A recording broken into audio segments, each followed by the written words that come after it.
So what's up mga ka-old school e-bike. So ito medyo natambakan tayo pero ayos lang. Mas maganda yung natambakan kumpara sa walang ginagawa. Ayan yung isa nandito na sa kabila. Over the backod na tayo. So ito yung kagabi pa actually. Ayusin natin. Tapos ito yung pabibilisin natin yung e-bike nya.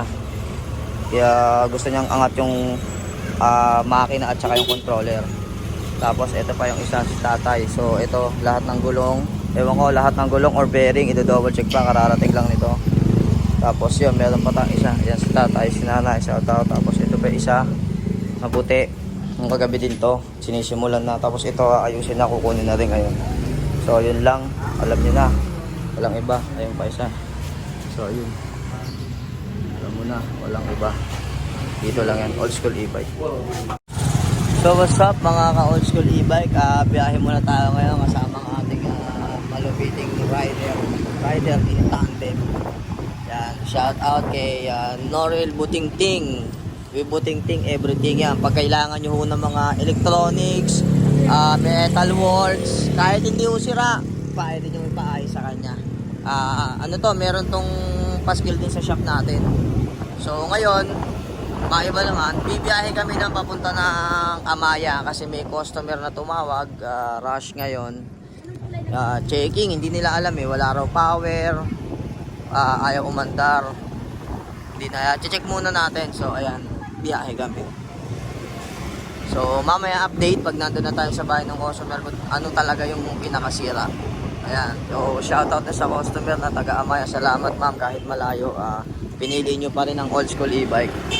Makakaasa kayo na hindi po namin sisirain ang tiwala.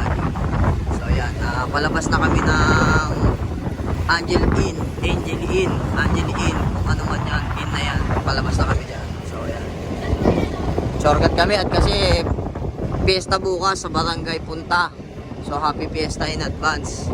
Yan, may mga handa dyan, tumatanggap po ang ating mga old school e-bike. Joke lang. So dire-diretso na kami. Yan. So dito muna, mamaya ulit i-play natin pag nandito na. Yeah. So update lang, nandito na tayo sa malapit sa Philly Excellence. So doon tayo pupunta muna sa Amaya Residence. Yan. Dito na tayo. Dire-diretso yan. Sigara. Yan, ito napakarami rin natin customer pero hindi na natin mapuntahan gawa ng medyo na tayo sa schedule. Parang on call na lang. So ngayon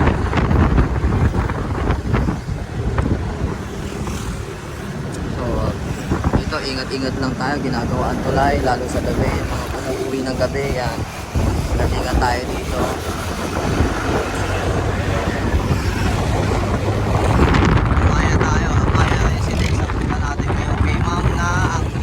Ay e-cargo.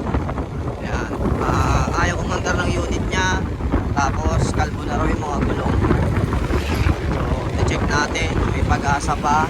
Mahirap kasing i-declare agad na palit tayo ng ganito, palit tayo ng ganon. Mahirap kasi yan, sabi niya nga may power, ayaw umandar. So check muna natin. Mahirap mag-declare agad na ay baka sira na yung battery, ay baka sira na yung ganito, hanggat di natin napapatunayan. Double, triple check muna. So ayan, tropa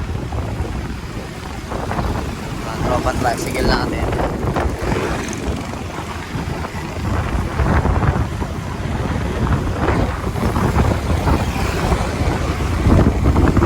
Sige, dito na lang ulit muna sa ngayon. Mamaya ulit pagka nandun na tayo sa mismong side ng customer.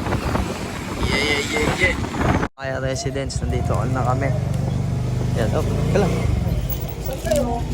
So what's up mga ka-old school e-bike, what's up, nandito na kami sa site ng e-bike checking. Ayan, ito yung e-bike, medyo mukhang malala ang nito, malala ang tama, mukhang kagaya din to nung itim natin kagabi na mukhang gera ang bakbakan nito. So hindi ibebenta to, ipapaayos daw. So andito na, ayun na si Alex, kasama ko si Novel. Yan, so eto na, dito kami sa site. Amaya Residence to, phase 2. So ito yung unit kay Engineer Arthur. So, yun, check natin muna. So, balik na lang mamaya guys. Thank you. So, ito yun. Ito yung unit. Binuksan na natin. So, itong voltahe nito, from 60 volts, 13 volts na lang siya. Tapos, ito yung loob. Puro anay. Ayan. Ayan. Ito yung unit. Maganda pa naman to. Napabayaan lang siguro. Kaya talagang wala lahat. Ayan yung unit. Pinapabuhay ni ma'am. Kaya naman buhayin pero hindi kaya dito. Siguro dadalhin talaga sa shop para hindi na pabalik-balik. So what's up mga old school e-bike. So ito hata kami ngayon. Punto muna kami rito at hindi kaya. At ang paming panghatak is ano lang, scooter lang. Ayan, so yan. Dito pa rin kami sa Amaya. Patawid pa lang. So abangan na lang mamaya. Makauwi sana na maayos at ligtas. Ikaw na bahala, Bigo. So ito nasa Amaya pa rin kami. Nagkakatak. Ayan. Scooter lang ang aming ano. Gabayan mo kami, Big Boss. Ikaw na po ang bahala. So maraming salamat. So dito muna tayo ulit. Mamaya na lang pag nakarating tayo sa shop. Yeah. So good evening mga ka-old school e-bike. So ito ginabi na kami sa paghahatak nitong unit ni ma'am. Gawa ng nagkaka-aberya kasi kanina yung preno. So ang panghatak namin ay scooter lang. Hindi namin pwedeng puwersahin, masisira to, puro pataas pa yung dadaanan namin. So medyo malapit na kami sa shop. Si Big Boss na ang bahala, si Lord na ang bahala. Siyempre ginagabayan naman kami kahit inaabot na kami sa daan. Maraming salamat po, Big Boss, sa inyo, sa client na ibinibigay. Maraming salamat sa nagtitiwala. Maraming salamat kay Engineer Arthur ng Amaya Residence YNI. Maraming salamat po. Dinayo nyo pa talaga yung shop para lang magpagawa yung unit nyo. Maraming salamat po sa tiwala, sir. Kahit hindi nyo pa ganun kakilala, nagtiwala kayo na kunin ko yung unit nyo. Makakaasa po kayo, boss, na aayusin ko po ito ng maayos, na talagang wala nang balikan. Kung pagbigay ko sa inyo, talagang wala nang balikan.